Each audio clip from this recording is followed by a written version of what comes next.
इस कार्यक्रम के पुण्यार्चक हैं श्री 1008 भगवान पार्श्वनाथ दिगंबर जैन गजरथ मंदिर, सेक्टर 1, रोहतक। इस भव्य मंदिर का निर्माण श्री विजय कुमार जैन एवं श्री राजेश जैन परिवार द्वारा करवाया गया है। श्री राजेश जैन MD LPS बोसाड़, धर्मपत्नी श्रीमती संध्या जैन, श्री विजय कुमार जैन UPS लक्ष्मी, धर्मपत्नी श्रीमती दीपा जैन।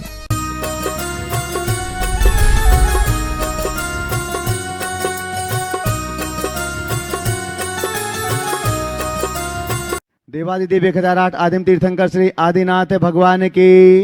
दोनों हाथों को आकाश की ऊंचाई में प्रदान करते हुए पूरी चेतना के साथ गुणायतन मूल नायक श्री चंद्र प्रभु भगवान की, परम शांति विधायक श्री शांतिनाथ भगवान की, चिंतामणि श्री पार्श्वनाथ भगवान की, वर्तमान शासन नायक श्री महावीर भगवान की, 24 तीर्थंकर भगवंतों की, संत शिरोमणि 108 आचार्य गुरुवर श्री विद्यासागर जी महामुनिराज के, गुणायतन प्रणेता शंका समाधान प्रवर्तक पूज्य मुनिवर श्री प्रमाण सागर जी महाराज की, पूज्य मुनिवर श्री अरह सागर जी महाराज की, शाश्वत तीर्थराज सम्मित शिखर की पावन धरा पर स्थित गुणायतन परिसर, जहां से शंका समाधान के इस लोकप्रिय कार्यक्रम को आप सभी लोग जिनवाणी चैनल और प्रामाणिक ऐप के माध्यम से देख रहे हैं।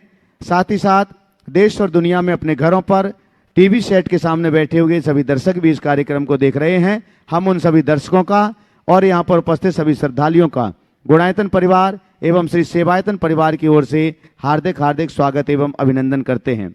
बंधुओं, पर्वराज पर्यूषण पर्व का समापन हो गया है, श्रावक संस्कार शिविर का समापन हो गया है और शंका समाधान का यह सत्र अब यहाँ से प्रारंभ हो रहा है, जहाँ पर विश्व की एक अनुपम रचना हो रही है। पंचायतन शैली के जिनालय के निर्माण के रूप में हो, चाहे अनुभव केंद्र के रूप में हो, और वो सभी आप सभी लोगों ने यहाँ पर देखा हुआ है। और गुणायतन के इन्हीं सब विकास क्रम को देखते हुए अनेक अनेक उदारमना दानदातार गुणायतन परिवार से जुड़ते हैं। आज जो लोग गुणायतन परिवार से जुड़े हुए हैं, हम उनके नामों की घोषणा यहाँ पर कर रहे हैं।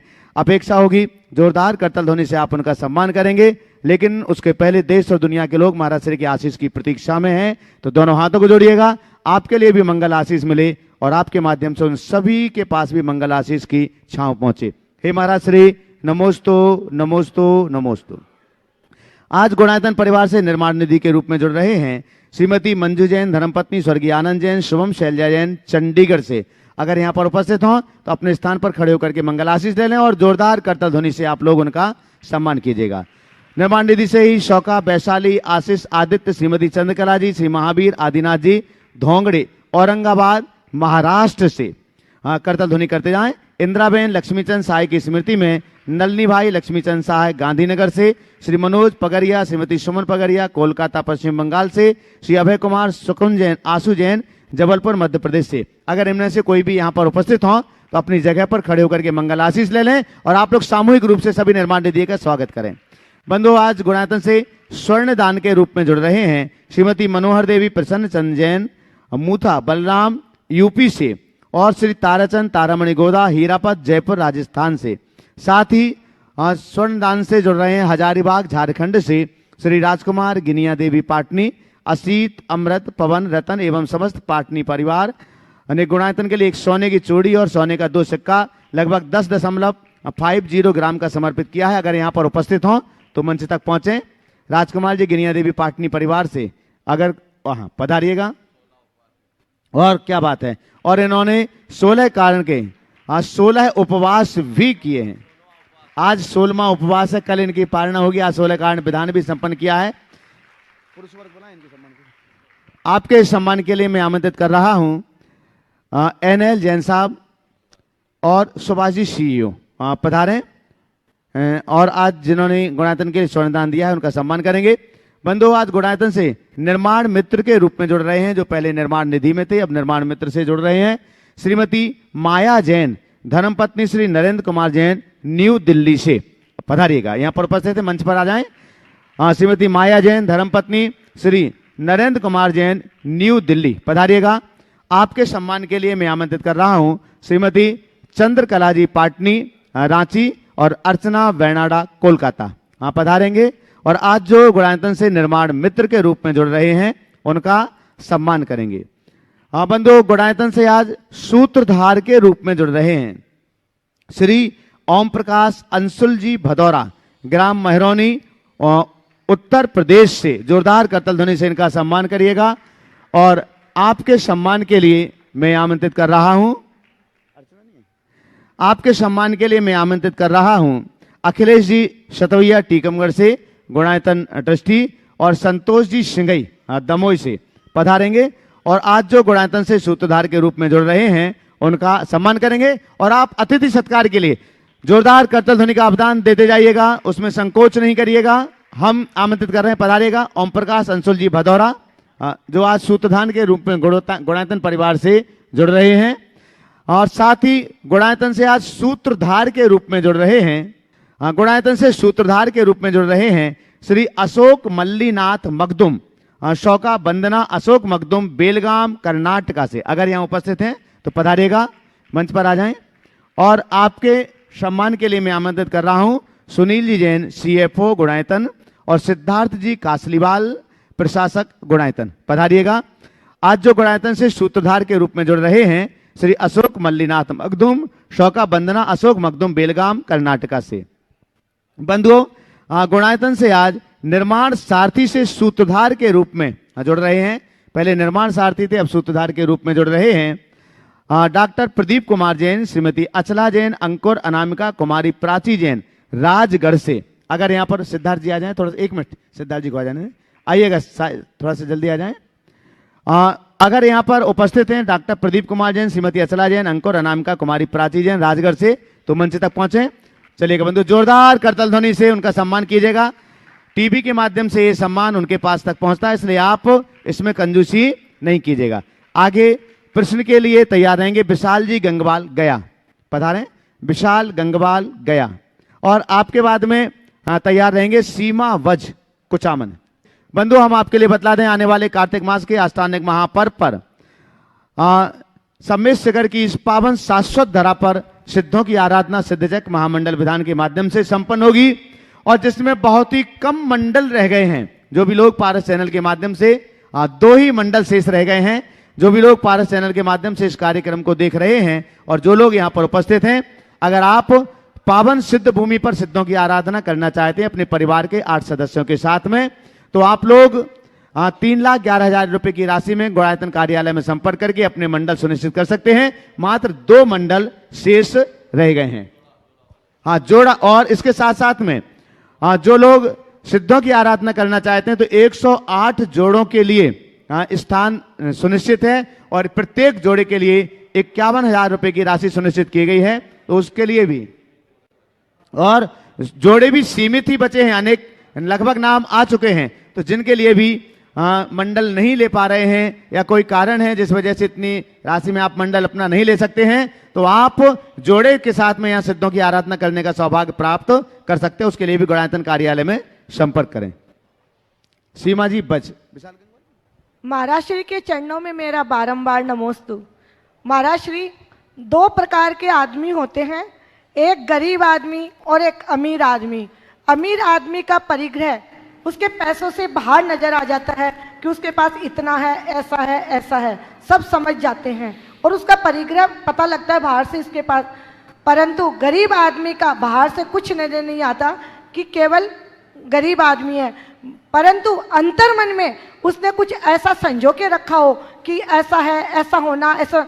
तो क्या वो परिग्रह में दोष का ऐसा कुछ? आपने बचपन में कहानी सुनी होगी, राघव मच्छ और तंदुल मच्छ की।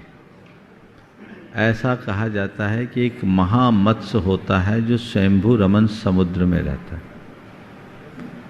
1000 योजन का, 4 कोस का 1 योजन होता है महासमुद्र में, बहुत बड़ा मत्स्य। वो जब सोता है तो उसका मुंह खुला रहता है।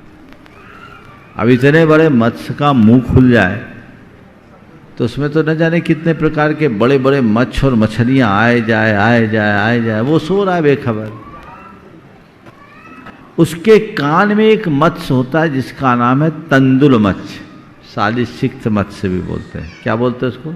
तंदुल, चावल जैसा छोटा सा कान में होता है। उतने बड़े प्राणी का कान है, उसके कान के हिसाब का मत्स्य होगा। वो जब सोता है तो कान में पड़ा वाला मत्स्य ये सोचता है ये कैसा बेवकूफ है, बेखबर सो रहा है, इतनी सारी मछलियां आ रही है जा रही है, आ रही है जा रही है, यदि इसकी जगह मैं होता ना तो एक को भी जिंदा नहीं छोड़ता।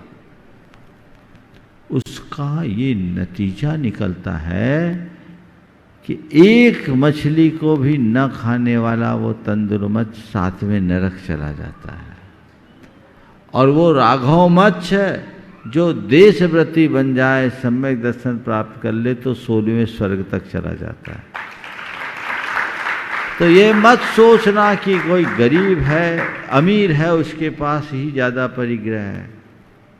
अमीरों से भी ज़्यादा परिग्रह गरीबों में हो सकता है यदि उसके विचार भी गरीब हैं और मन में आसक्ति है, उसके अंदर में ईर्ष्या, जलन, कुलन, डाह की जो दुर्भावनाएं होती है वो उसे नीचे गिराती, वो उसका पतन कर डालती है, तो उससे भी बचना चाहिए। और अमीर यदि है, पैसा उसके पास है, पर उदारता लोकोपकार का कार्य कर रहा है, तो परिग्रह नहीं, उसके पास केवल संग्रह है, तो वो अमीर तो अपना उद्धार कर लेगा। और ये कहने को गरीब अमीरों को कोस कोस कर अपने आगामी कई जन्मों को गरीब बनाए रखने का पाप कर लेगा। समझ गए? चलिए, नमस्ते महाराज। सुभाष जी, CEO गुणायतन, आपके बाद में तैयार रहेंगे रतनलाल मनफूल देवी छाबड़ा, मणिपुर, कोलकाता। परम श्रद्धेय मुनिद्वय के चरणों में शत नमन।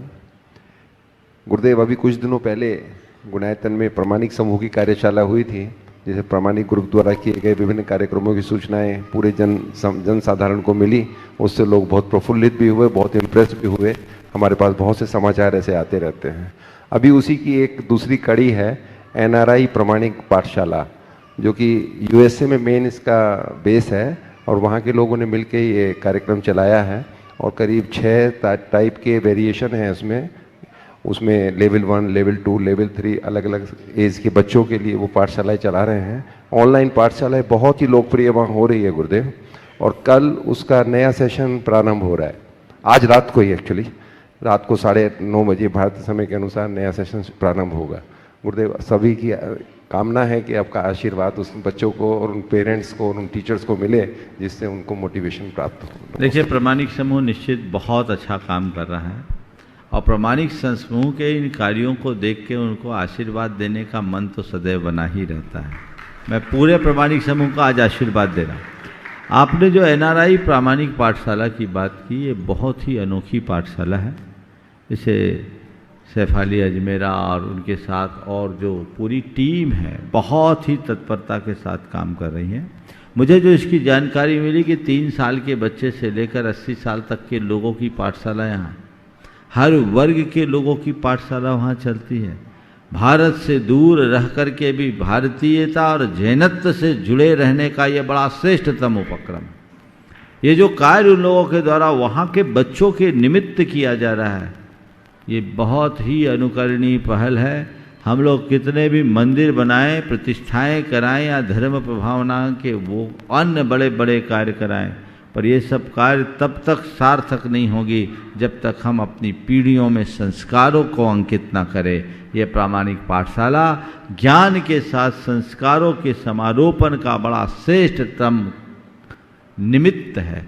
वो लोग जो ये कार्य कर रहे हैं बेहद प्रशंसनीय कार्य कर रहे हैं। मैं प्रशंसनीय अनुकरणीय कार्य कर रहे हैं।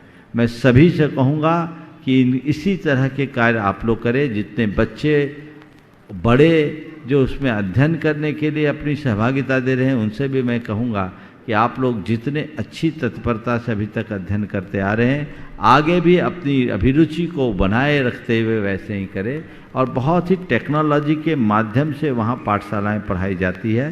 जो एक वाक्य मैंने कहा था कि लोग जो बच्चे पाठशाला से भागते हैं, प्रामाणिक पाठशाला से जुड़ने पर वो भागकर पाठशाला आते हैं। इतना बड़ा परिवर्तन प्रामाणिक पाठशाला में है। तो उनको और जो उनको पूरा पढ़ा रहे हैं सब प्रोफेशनल्स हैं, मल्टीनेशनल्स कंपनीज में काम करने वाले लोग हैं। उन भाई बहनों को भी मैं आशीर्वाद देता हूं कि ऐसी ही तत्परता के साथ उसमें लगे रहे, जुड़े रहे, जुटे रहे और कार्य करें।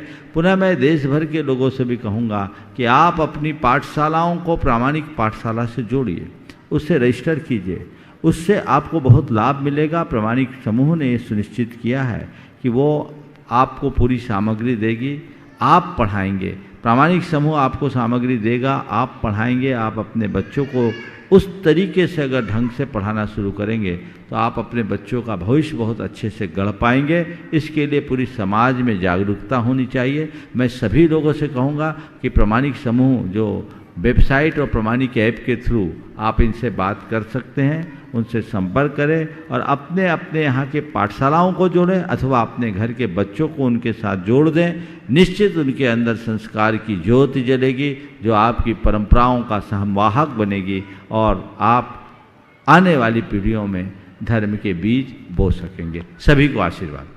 नमोस्तु नमोस्तु।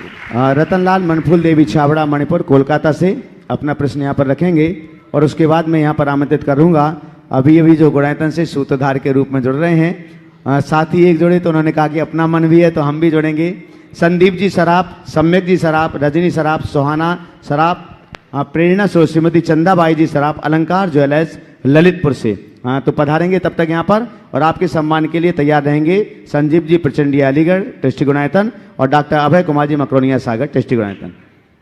महाराज श्री नमस्तु नमस्तु नमस्तु। पर हम लोग जय जिनेन्द्र तो बोलते हैं, जय जिनेन्द्र में अरिहंत को तो नमस्कार करते हैं, आचार्य उपाध्याय को भी होना चाहिए क्या? देखिए, जय जिनेन्द्र को हम बोलते हैं तो जब जिनेन्द्र की जय बोलते हैं तो जिनेन्द्र के पूरी मार्ग की जय होती है और जब जिनेन्द्र के मार्ग की जय होती है तो पांचों परमेष्टि आ जाते हैं। समझ, एक में ही हम सबको समाहित माने, एक देश जिनमें आचार्य उपाध्याय साधु भी आते हैं। नमस्ते महाराज। आमंत्रित कर रहा हूँ जो गुणायतन से सूत्रधार के रूप में जुड़ रहे हैं संदीप जी सराफ, सम्यक सराफ, रजनी सराफ, सोहाना सराफ और श्रीमती चंदाबाई जी सराफ की प्रेरणा से अलंकार ज्वेलर्स ललितपुर से एक बार जोरदार करताल ध्वनि से इनका सम्मान कीजिएगा। और आपका सम्मान करने के लिए आमंत्रित कर रहा हूँ संजीव जी प्रचंडी अलीगढ़ और डॉक्टर अभय कुमार जी मकरोनिया सागर। और इसके बाद में रंजना संजीव प्रचंडी अलीगढ़ अपना प्रश्न के लिए भी तैयार रहेंगे। सीधा तो सीधा सीधा करो, इसको स्ट्रेट करो, एकदम सीधा करो ना। हाँ बस हाँ। चलिए जोरदार करताल ध्वनि से बोलो। हाँ बोले पहले। नमस्ते महाराज जी। महाभारत के समय जब द्रौपदी का चीरहरण हुआ था उसमें नेमिनाथ भगवान की क्या प्रकृतियाँ रही थी? उन्होंने उस चीज़ को रोका या नहीं? अगर नहीं तो क्यों? और उसके द्वारा उसका कष्ट का निवारण कैसे हुआ? बहुत ही अच्छा सवाल किया। महाभारत काल में द्रौपदी का चीर हरण करते समय नेमिनाथ भगवान की क्या भूमिका थी? आपको पता है कि द्रौपदी का चीर हरण कहाँ हुआ? थोड़ा बोलो तो। सभा में हुआ था। कहाँ? पांडवों के, कौरवों की राजधानी कहाँ थी? माइक बोलो, माइक पकड़ो ना, बोलो जोर से। हस्तिनापुर में। और नेमिनाथ भगवान का जन्म कहाँ हुआ था? हस्तिनापुर में। हाँ बोलो माइक पे, अरे घबराओ नहीं। अच्छा सवाल। हाँ हस्तिनापुर में। हस्तिनापुर में नहीं, शौर्यपुर बटेश्वर। बाद में द्वारिका में बसे थे। अब द्वारिका और हस्तिनापुर में कितना अंतर है समझ गए? गुजरात और दिल्ली में कितना अंतर है समझ गए ना? अब नेमिनाथ कहाँ से आते हैं? नेमिनाथ भगवान थे ना उस टाइम। भगवान तो थे लेकिन अभी तो वो घर में ही थे, दीक्षित थोड़ी हुए थे। समझ गए?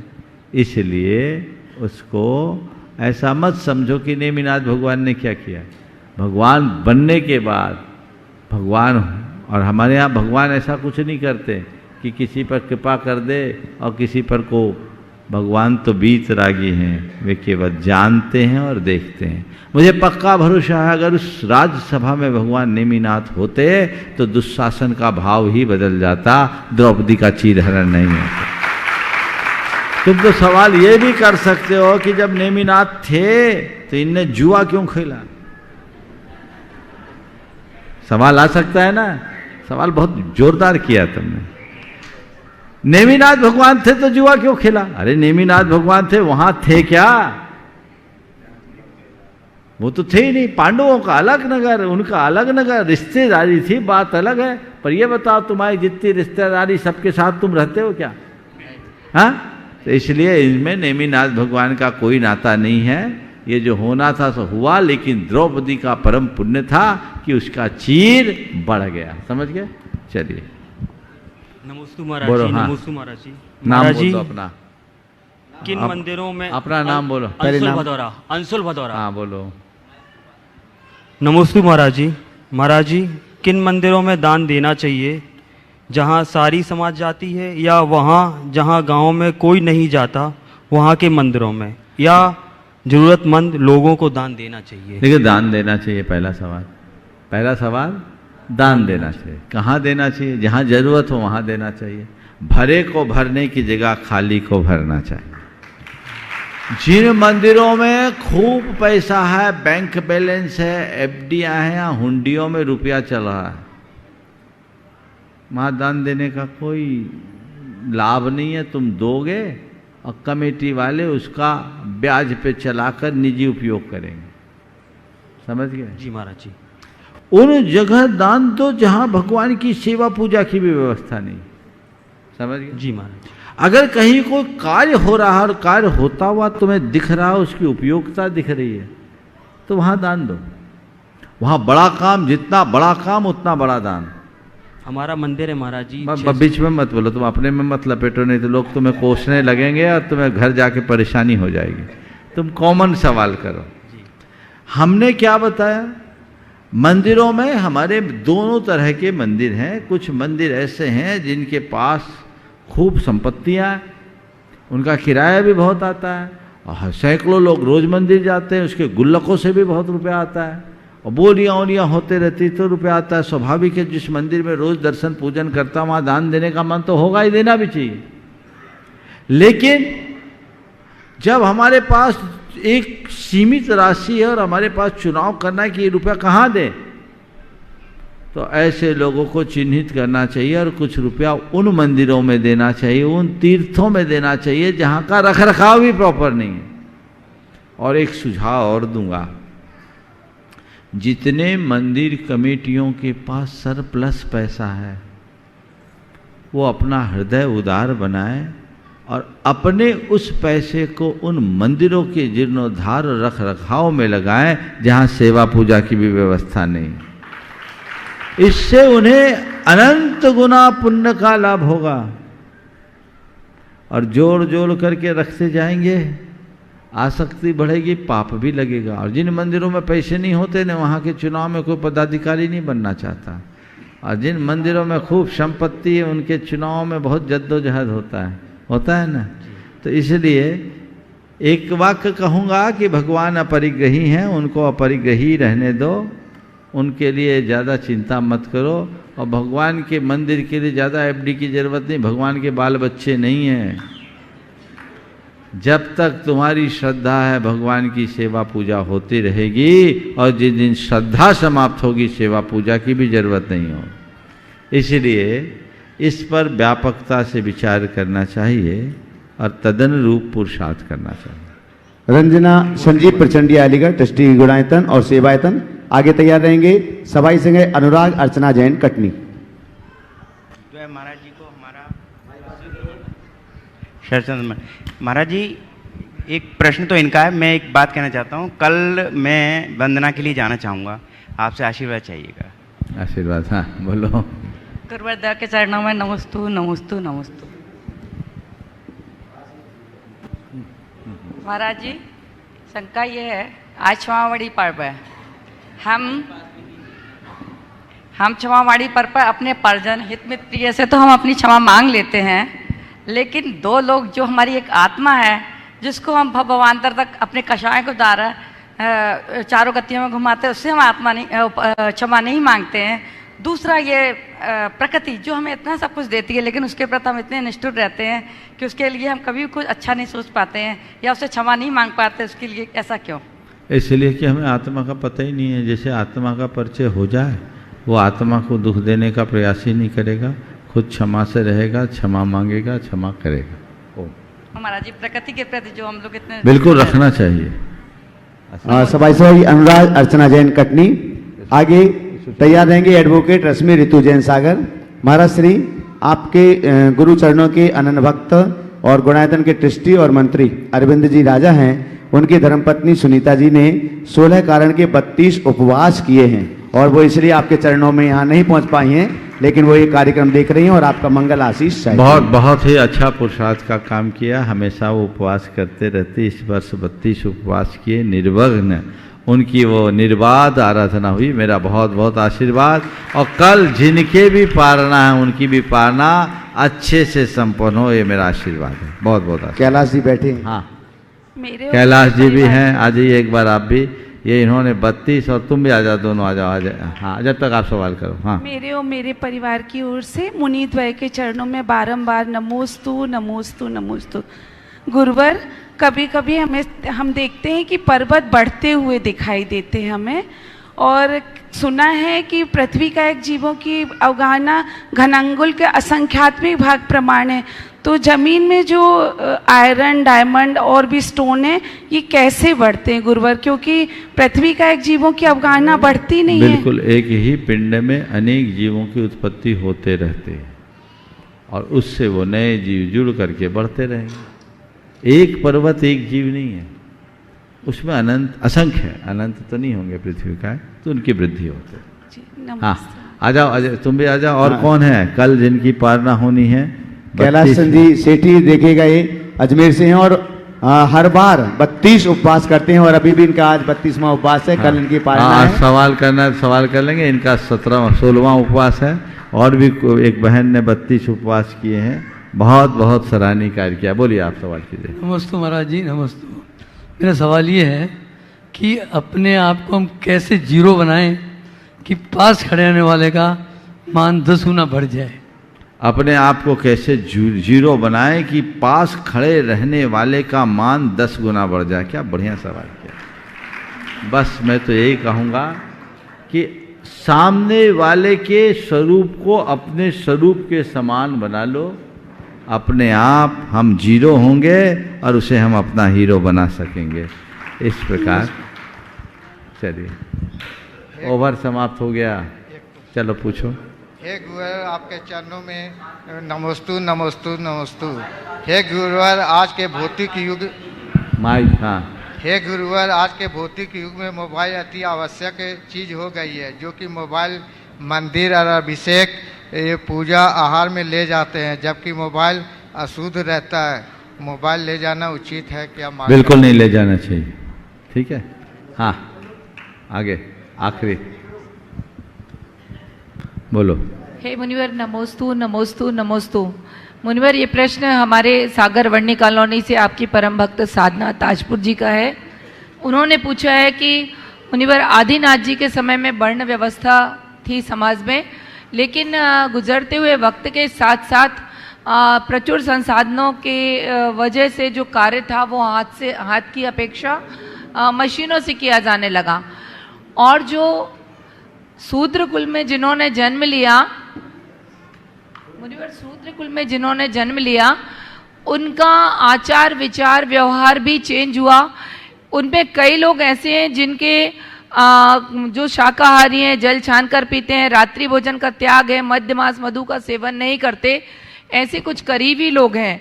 तो क्या हमें उन व्यक्तियों के संपर्क में रहकर उन्हें अपने घर में आतिथ्य कराना चाहिए या नहीं? देखिए, हम अगर अपने जैन धर्म के इतिहास को पलटकर देखेंगे तो हम ये पाएंगे कि बहुत सारे ऐसे लोग हैं जो पूर्णतः जैन धर्म में दीक्षित हुए हैं। वो अतीत में कुछ थे, वर्तमान में जैन हैं।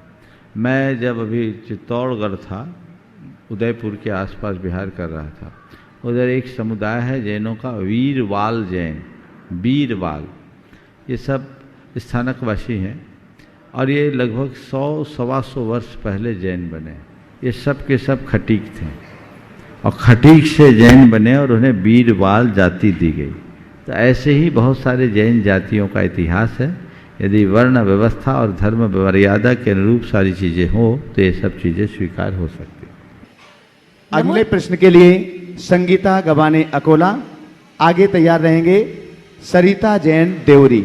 नमोस्तु महाराज जी। मनुष्य के पास सबसे बड़ी पूंजी उसके विचार है, फिर भी मनुष्य विचार से ज़्यादा धन और बल को क्यों महत्व देते हैं? मनुष्य के जीवन की सबसे बड़ी खूबी विचार है और मनुष्य विचार से ज़्यादा धन और बल को क्यों महत्व देते हैं? इसीलिए क्योंकि मनुष्य के विचारों में धन प्रतिष्ठित हो गया है। उसके दृष्टि में धन का सबसे ज़्यादा मूल्य और महत्व हो गया, क्योंकि आज के सभी सामाजिक मूल्य अर्थ प्रधान हो गए हैं। इसलिए लोग धन को ही सबसे ज़्यादा महत्वपूर्ण मानते हैं। लेकिन जिस दिन उसे विचार की शक्ति का पता लगेगा, तब समझ में आएगा कि धन के विनिमय से धन बढ़े या न बढ़े, पर विचार के विनिमय से धन विचारों की वृद्धि बहुत अधिक होती है। इसलिए विचारों की शक्ति को समझे और विचारों की दौलत को सबसे बड़ी दौलत माने। नमस्ते महाराज। सरिता जैन देवरी, आगे तैयार रहेंगे कल्पना जैन सागर। ओम। हेलो नमस्ते महाराज जी, नमस्ते महाराज जी। मेरा प्रश्न ये है कि घर में जो एक जना दान करता पुण्य करता है कछु भी, तो अपन उससे बोलो कि आप भी करो, तो बोलते हैं नहीं आपने तो कर लिया, अब हो गया। तो क्या एक जने का करा सबके लिए हो जाता है? अगर एक ने किया बाकी सबकी उसमें सहभागिता और अनुमोदना है तो कुछ हिस्सा उनके भी जाता है, कर सकते हैं। कल्पना जैन सागर, आगे तैयार रहेंगे अभिषेक सुमत कुमार जैन अहमदाबाद गुजरात। नमस्ते गुरुदेव। महाराज जी, हम ऐसी ज़िंदगी कैसे जिएं कि कोई हंसे तो हमारी वजह से हंसे और हम पर नहीं, और कोई रोए तो हमारे लिए रोए हमारी वजह से नहीं। बहुत अच्छा। ऐसा हम कैसे जिए कि कोई हंसे तो हमारी वजह से हंसे, हम पर ना हंसे, और रोए तो हमारे लिए रोए हमारी वजह से न रोए। इसके लिए चाहिए कि हम अपने व्यवहार में शालीनता लाएं, विनम्रता लाएं और हर व्यक्ति के जीवन के सुख दुख में काम आने लायक बने। तो ये चीज़ें हमारे साथ अपने आप बन जाएगी, अन्यथा नहीं बनेगी। नमस्ते महाराज जी। महाराज जी, प्लास्टिक पोल्यूशन एक बहुत बड़ी समस्या है इस विश्व की, और एक प्लास्टिक को डिकम्पोज होने में 500 साल लग जाते हैं। अभी मैं वंदना के लिए जब पहाड़ पे गई तो देखा पहाड़ में दोनों तरफ प्लास्टिक की बोतलें, चिप्स के पैकेट, पैरों के मोजे तक डले हुए थे। तो क्या हम जैन जिस तरह अपने खाने को, पानी को शुद्ध रखते हैं, अपने विचारों को शुद्ध रखते हैं, क्या हम इतना नहीं कर सकते कि जो कचरा हम ऊपर ले जा रहे हैं कम से कम नीचे लाएं, ताकि हमारे पवित्र पहाड़ जो हैं वो सुरक्षित रह सकें? बहुत बहुत अच्छी बात आपने कही है, और इसके जिम्मेदार कौन है? आप ही है। सभी लोगों में एक जागरूकता होनी चाहिए। मधुबन को पूरी तरह प्लास्टिक फ्री जोन बनाना चाहिए, और समेत शिखर जी में वंदना करने वालों को इस बात का संकल्प लेकर के जाना चाहिए कि हम ऊपर जाएंगे तो प्लास्टिक लेकर ही नहीं जाएंगे, लेना ही नहीं है, जाना ही नहीं है, और आए तो जो हमारे पास थोड़ा बहुत ढेर दिखता है जितना लेके आ सके लाए। ये भी सम्मेत शिखर की वंदना का पुण्य होगा, क्योंकि जिस तरीके से प्लास्टिक की ढेर लग रही है वो आने वाले दिनों में पूरे पर्वत की पवित्रता को ख़त्म कर देगी। यहाँ का पूरा पर्यावरण खत्म हो जाएगा, पेड़ उजड़ जाएंगे, तो फिर हमारी वंदना का मतलब क्या होगा? इसलिए इस तरफ सबको गंभीरता से ध्यान देना चाहिए।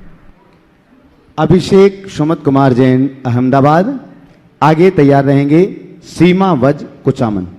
नमोस्तु महाराज जी। प्राय देखा जाता है कि लोग परोपकार की बहुत बातें करते हैं, पर अपने स्वार्थ के लिए अपनों को ही हर्ट कर देते हैं। तो महाराज जी, आज के युग में परोपकार कर सौपकार करना है, खुद को प्रायोरिटी देते हैं। देखिए, परोपकार है। परोपकार की महिमा को कतई गौण नहीं किया जा सकता। हमें परोपकार के लिए तत्परता से काम करना चाहिए, और जहाँ तक परोपकार को गौण करके सोपकार को प्रमुखता देने का सवाल है, तो मैं ये कहूँगा ठीक है, सोपकार कीजिए, पर उसके साथ साथ ये हमेशा ध्यान में रखिए कि मनुष्य वही है जो अपने साथ औरों का हित सोचे। नमोस्तु महाराज जी। ओम। सीमावज कुचामन, अभी देर आगे सुनीता जैन बंडा, असित अर्चना बेनाडा कोलकाता, इसके बाद तैयार रहेंगे। बोलिए जल्दी। चलिए, असित अर्चना बेनाडा कोलकाता आ जाएं। इसके बाद में तैयार रहेंगे डॉक्टर रविंद्र जैन लिधौरा। नमस्ते महाराज जी। महाराज जी, हम लोग अनंत व्रत की पूजा करते हैं, तो उसमें एक से लेके अनंतनाथ भगवान तक की क्यों नाम आते हैं, बाकी भगवान के नाम क्यों नहीं आते हैं? अनंत नाम है व्रत में, इसलिए अनंत तक पहुँच गए। शांति जिसमें नाम रहता वहाँ शांतिनाथ की बात करते नहीं महाराज जी, लेकिन पहला ऋषभनाथ जी से लेके वो अनंत तक ले गए, अनंतनाथ होगा, उसकी व्रत की कहानी देखो और कुछ नहीं। चलिए नमस्ते महाराज जी। डॉक्टर रविंद्र जैन लिधौरा। आगे तैयार रहेंगे अखिलेश सतवैया टीकमगढ़, ट्रस्टी गुणायतन। द्वै मुनिवर के चरणों में नमोस्तु नमोस्तु नमोस्तु। गुरु गोविंद दो खड़े काके लागू पाए। कबीरदास जी ने इस दोहे में एक आसान सा उत्तर दिया कि जिसने गुरु के बारे में हमें बताया उन गुरु के चरण स्पर्श हमें पहले करना चाहिए। इसी उक्ति के आधार पर नमोकार मंत्र में नमो अर्हंताड़म पहले लिखा गया।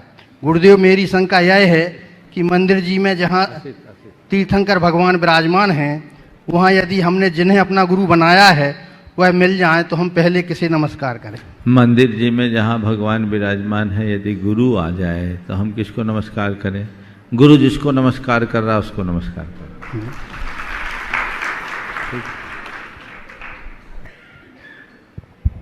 अखिलेश एक और बात बताता हूँ।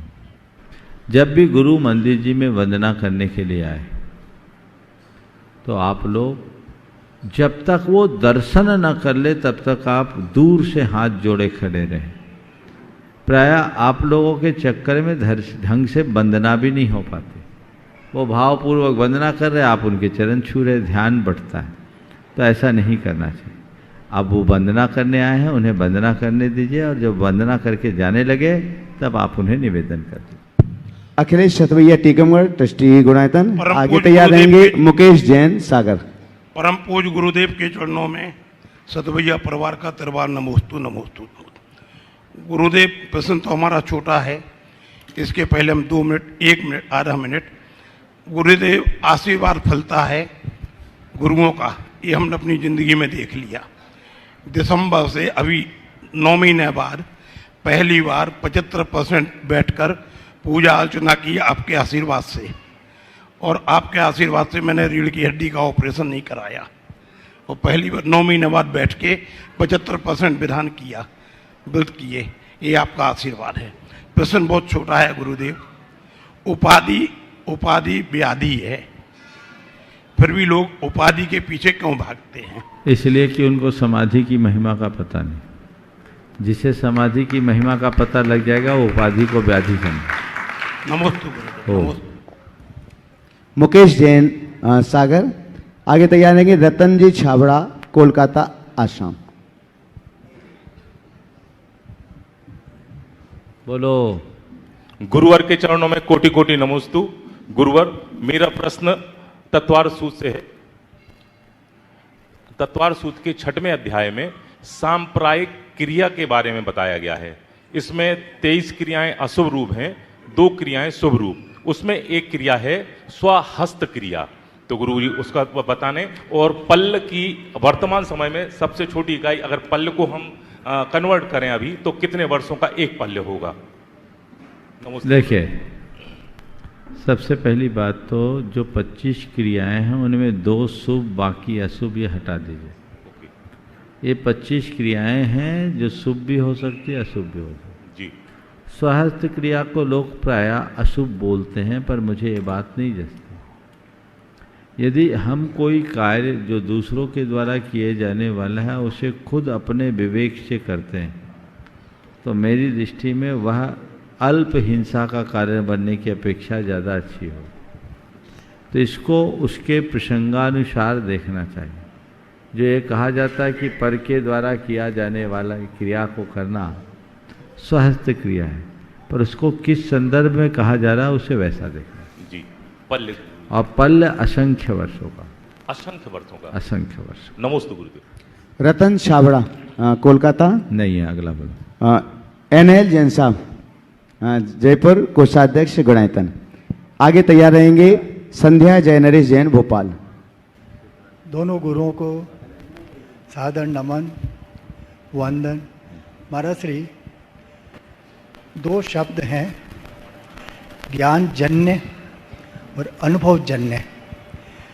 मैंने जब शास्त्र में कहीं पढ़ा है कि अनुभव जैन शास्त्रों में ज़्यादा प्रचलित है या ज़्यादा उसका जो है अब आता है उसका रूह ज्ञान।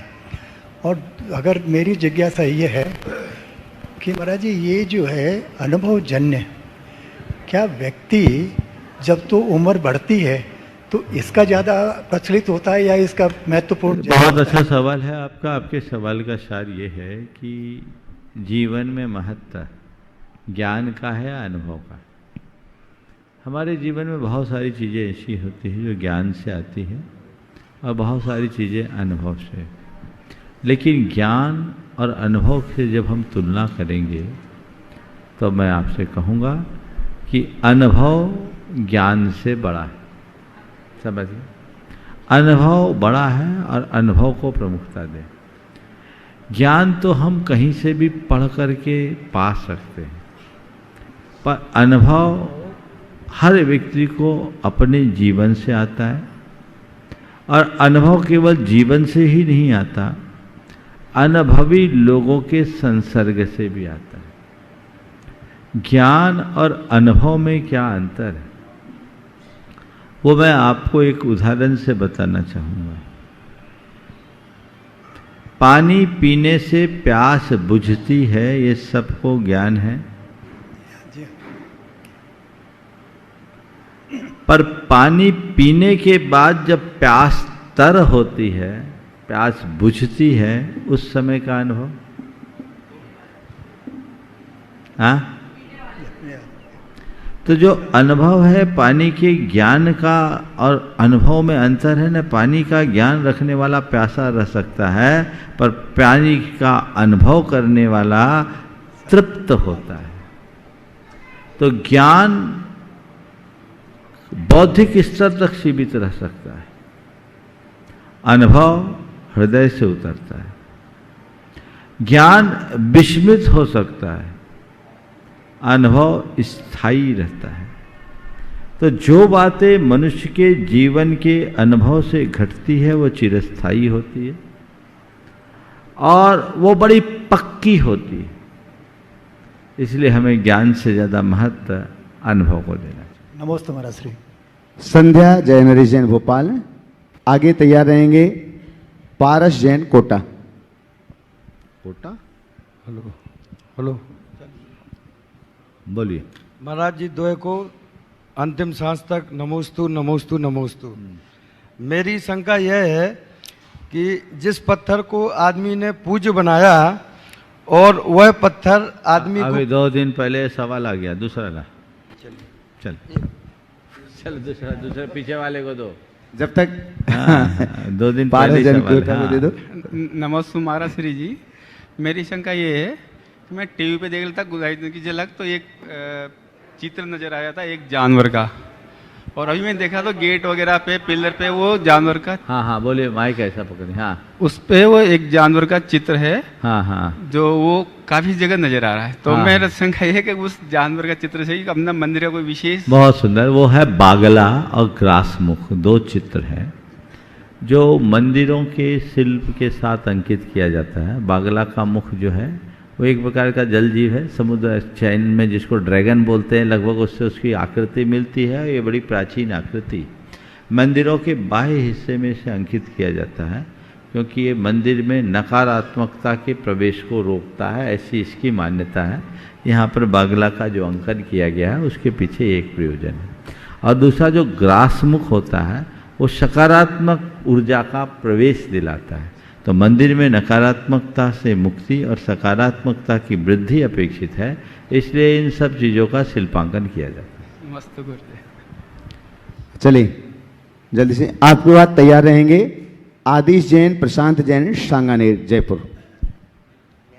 महाराज जी मेरी शंका यह है कि चील की उड़ान को देखकर चिड़िया कभी डिप्रेशन में नहीं आती है, परंतु इंसान की ऊंची उड़ान देखकर बहुत जल्दी डिप्रेशन में आ जाता है, ऐसा मेरा मानना है। वो उत्तम ब्रह्मचर्य के रूप से ब्रह्मचारी भी हो सकता हूँ। दूसरों का वर्चस्व आदमी सहन नहीं होता, ऐसा क्या है कि हम दूसरों की बातों में कभी प्रभावित ना हो, यही एक संकल्प। बहुत अच्छा सवाल है। चील की उड़ान देखकर चिड़िया को डिप्रेशन नहीं होता, पर मनुष्य दूसरों की प्रगति को देखकर खुद डिप्रेशन में क्यों आ जाता है? देखिए, इसकी एक वजह है। चिड़िया में और मनुष्य में एक अंतर है। चिड़िया जब उड़ती है तो खुद की उड़ान देखती है, वो चील की तरफ नहीं देखती। पर आदमी जब बढ़ता है तो खुद के पैरों की तरफ नहीं देखता, दूसरों की ओर देखता है। तो जब तक लोग दूसरों से अपने आप की तुलना करते रहेंगे तब तक इस तरह की दुर्दशा होगी। अगर अपने जीवन को ऊंचा उठाना है तो अपनी तुलना अपने आप से करे, किसी और से। आदिश जैन, प्रशांत जैन सांगानेर से नमस्ते। आगे तैयार रहेंगे प्रमाण सागर सेवा संघ ललितपुर। नमोस्तु महाराष्ट्री। महाराष्ट्री, मेरी जिज्ञासा है, कर्मों के उदय और उदीर्णा में क्या अंतर है और किन किन कर्मों की उदीर्णा संभव है? नल देखा है? कर्मों के नल हाँ, नल की टोंटी खोलते हैं जी महाराज, पानी गिरता है, ये क्या है? उदय। ठीक है। और टोंटी हटा दो, पानी निकलता है, उदीर्ण है। समझ गए? जी महाराज। तो अपने नियत क्रम से कर्म का आना उदय है, और कर्मों का जो असमय में उदय में आ जाना उदीर्ण है। नमोस्तु महाराज। गुरुदेव के चरणों में सभी युवा भाइयों की तरफ से कई बार नमोस्तु नमोस्तु नमोस्तु गुरुदेव। बोलो। गुरुवर, हमने बचपन में सुना है कि सच्चे मन से, आस्था व श्रद्धा से अगर भगवान से कुछ मांगते हैं तो वह हमें आसानी से मिल जाता है।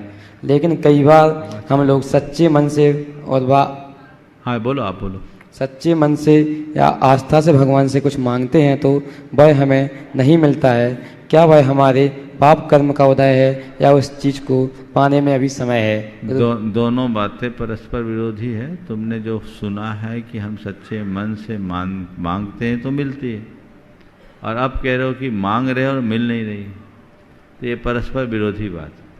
तो मेरा ये कहना है कि सच्चे मन से मांगने वाले अगर नहीं मिल रही है तो उन्हें ये सोचना चाहिए कि मेरा मन अभी सच्चा नहीं बना। और मुझसे और पूछो तो मैं कहूँगा जिसका मन सच्चा हो जाएगा वो भगवान से मांगेगा ही क्यों? मांगता वही है जिसका मन खराब है। जब मेरा मन सच्चा है तो मैं भगवान के पास जाकर क्यों मांगूंगा, क्यों हाथ फैलाऊंगा? मैं तो केवल इतना ही चाहूँगा कि भगवान मुझे इतनी शक्ति दो कि मैं अपने जीवन की बड़ी सी बड़ी बाधाओं को पार कर सकूं। मैं आपके चरणों में इसलिए नहीं आता कि आप मेरे कंधों का बोझ उतार दो, आपके चरणों में तो मैं केवल इसलिए आया हूं कि आप मेरे कंधों को इतना सबल बना दो कि इससे 100 गुना बोझ भी ढो सकूं। तो सच्चा मन रखोगे तो चीजें अपने आप ठीक हो जाएगी। और किसी को पूछना है? अंकुर जैन, एक बार इन सब युवकों के लिए जोरदार करतलध्वनि से तालियां। इन लोगों ने पूरे काफ़ी दिनों तक पूरे शिविर में अपनी बहुत अच्छी भूमिका निभाई है। सभी को बहुत बहुत आशीर्वाद। सवाल करो। हाँ गुरुदेव, सबसे पहले तो आपको साष्टांग प्रणाम हमारा। ओ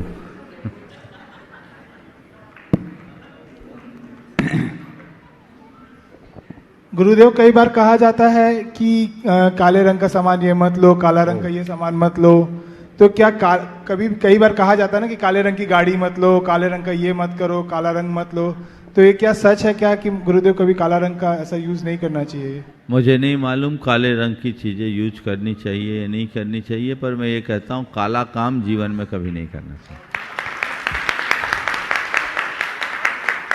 हो गया? चलिए, और कोई को है? और है सवाल? हाँ, बोलो, 3-4 बच्चों बोलो। का। आज अर्पित जैन, रानीपुर। आज तुम लोग मौका है, जितने पूछना चाहो हाँ। सब पूछो। बोलो। हाँ गुरुदेव, विवाह 7 जन्मों का संबंध माना जाता था। विवाह 7 जन्मों का संबंध माना जाता था, लेकिन आज के आधुनिक युग में विवाह 7 साल और 7 माह के ही रहकर रह गए हैं। तो इनका क्या है, मार्गदर्शन कीजिए। देखो, तुम कहते हो विवाह 7 जन्मों का संबंध है, मैं कहूँगा आजकल विवाह 7 जन्मों का बैर हो गया। एक विचारक ने बड़ी अच्छी बात कही कि लोग विवाह आजकल इसलिए नहीं करते कि एक दूसरे के साथ जन्मों का प्यार निभाएं, अपितु विवाह इसलिए करते हैं कि एक दूसरे के जन्मों का बैर मिटाएं। जिंदगी भर लड़ते ही झगड़ते तो रहते हैं, प्यार कहाँ होता है, आपस में खींचातानी होती है। लेकिन फिर भी उस खींचातानी के मध्य भी तालमेल बना रहता है। बहुत अच्छी तुलना की एक विचारक ने कि पति और पत्नी परस्पर में कभी न मिलने वाले रेल की दो पटरियां हैं। पति और पत्नी परस्पर में कभी न मिलने वाली रेल की दो पटरियां हैं, बच्चे हैं जो स्लीपर बन के दोनों को जोड़े रहते हैं। है ना? तो ये इसमें बड़ी सच्चाई है। ये मेरा नहीं, किसी विचारक का कहना है। तो कहने का तात्पर्य ये है, पर जो तुमने कहा वो अवधारणा भी निराधार नहीं है, उसमें भी बड़ी सच्चाई है कि विवाह एक जन्म का नहीं कई जन्मों का नाता रहता है, लेकिन वह तब जब विवाह की रीति से हो। अब मुझसे किसी ने कहा कि महाराज विवाह तो ऊपर से तय होकर आते हैं, तो मैंने कहा तलाक भी पहले से तय होते होंगे। कुछ चीज़ें हैं हमारे जीवन के जो संबंध बनते हैं वो जन्मांतरों के संयोग से भी बनते हैं और निकट के संसर्ग से भी बनते हैं। कोई जरूरी नहीं कि आज तुम्हारा किसी से प्रेम है तो वो जन्मों का ही प्रेम हो, आज भी हो सकता है, आज भी हो सकता है। हो सकता है अतीत में तुम किसी जन्म में एक दूसरे से निकट के भावों में न भी मिले हो, लेकिन अचानक किसी से प्रेम हो सकता है संसर्ग के कारण, और उसी तरह द्वेष भी होता है संसर्ग के कारण। तो जैसा प्रेम होता है वैसा द्वेष होता है। आज पुराने समय में लोगों में सहनशीलता होती थी और परस्परता और बंधुत्व की भावना होती थी, तो प्रेम और आत्मीयता बढ़ती थी। अब मनुष्य बहुत ज़्यादा असहिष्णु हो गया, उसकी सोच संकीर्ण हो गई, इसलिए अब प्रेम कम तकरार ज़्यादा होती है, इसलिए मामला जल्दी गड़बड़ हो जाता है। तुमने कहा 7 जन्म, अब तो 7 दिन में भी ऐसे बहुत सारे केस आए। अभी एक युवक आया, शादी के बाद लड़की 3 दिन घर गई है, घर रही, वापस लौट के चले गई और पूरे घर को लपेट दिया, केस और ठोक दिया, पूरा घर परेशान है। तो ये सब चीज़ें कतई अच्छी नहीं। ओ हो गया। और बाकी अर्पित जैन रानीपुर। महाराज जी के चरणों में त्रिवर्ण नमोस्तु। महाराज जी मेरा प्रश्न यह है कि एक कपड़े पहन के वंदना करने जाते हैं तो वहाँ चरण छूना उचित है कि नहीं है? देखिए, ये चरण नहीं, चरण चिन्ह है, समझ गए? तो हम चरण चिन्हों की वंदना करते हैं, शुद्धि से करें अति उत्तम है, पर सभी करते हैं। इसलिए चरण चिन्ह की वंदना में जो संभव है वो करो, पर कपड़े जहाँ तक बने शुद्ध रखो, उसे छू सकते हैं। और इसके साथ सवाल ये भी आ सकता है कि चरण चिन्ह को महिलाएं छुए या न छुए। छू सकती, चरण चिन्ह छू सकती है, चरण हमारे यहाँ नहीं रहते, समझ गए? एक बार जब मैं मध्यलोक में था तो ये सवाल का उत्तर मैंने दिया कि चरण चिन्ह है, उसे छूने में कोई दोष नहीं।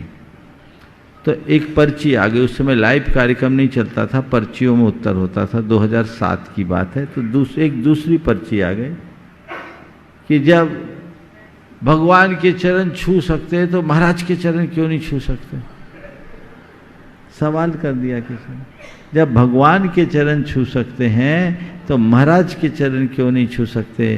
तो मैंने कहा सुनो, ससुर के सामने घूंघट रखा जाता है, ससुर की फोटो के सामने नहीं।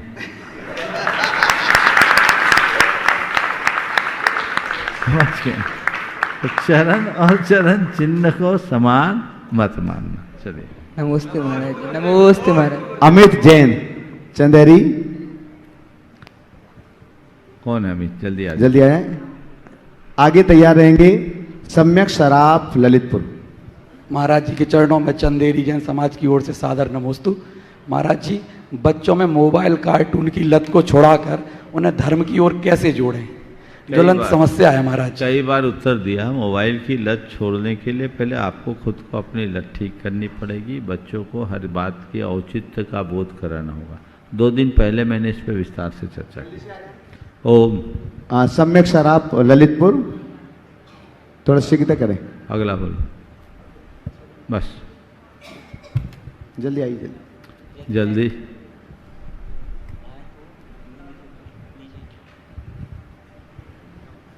महाराज श्री के चरणों में नमोस्तु नमोस्तु नमोस्तु। महाराज श्री, आत्मा विश्वास में और आत्मविश्वास की कमी को कैसे पूरा करें? आत्मविश्वास में आत्मविश्वास की कमी को कैसे पूरा करें? सवाल का अर्थ ही नहीं दिख रहा। कहने का अर्थ है महाराज जी कि जैसे हम कोई 100% काम नहीं करते हैं, मगर 1% आत्मविश्वास की कमी के कारण हम अपना काम पूरी तरह नहीं कर पाते, और वो 1% आत्मविश्वास हमारे 99% पर भारी पड़ जाता है। कृपया मार्ग दें।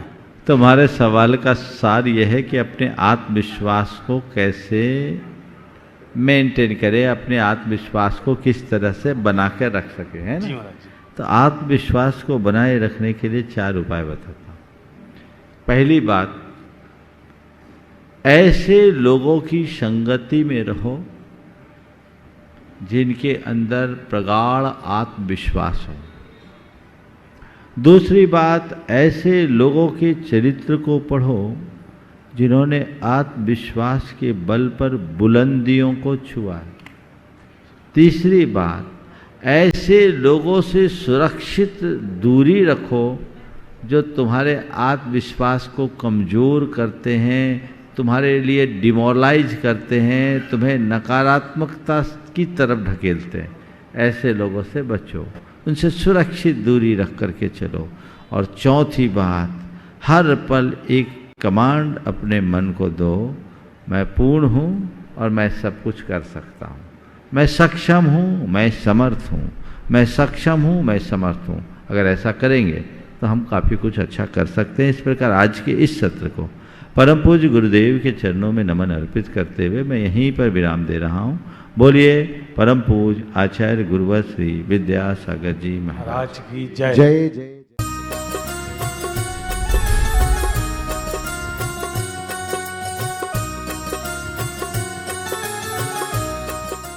इस कार्यक्रम के पुण्यार्चक थे श्री 1008 भगवान पार्श्वनाथ दिगंबर जैन गजरथ मंदिर, सेक्टर 1, रोहतक। इस भव्य मंदिर का निर्माण श्री विजय कुमार जैन एवं श्री राजेश जैन परिवार द्वारा करवाया गया है। श्री राजेश जैन MD LPS बोसाड़, धर्मपत्नी श्रीमती संध्या जैन, श्री विजय कुमार जैन UPS लक्ष्मी, धर्मपत्नी श्रीमती दीपा जैन।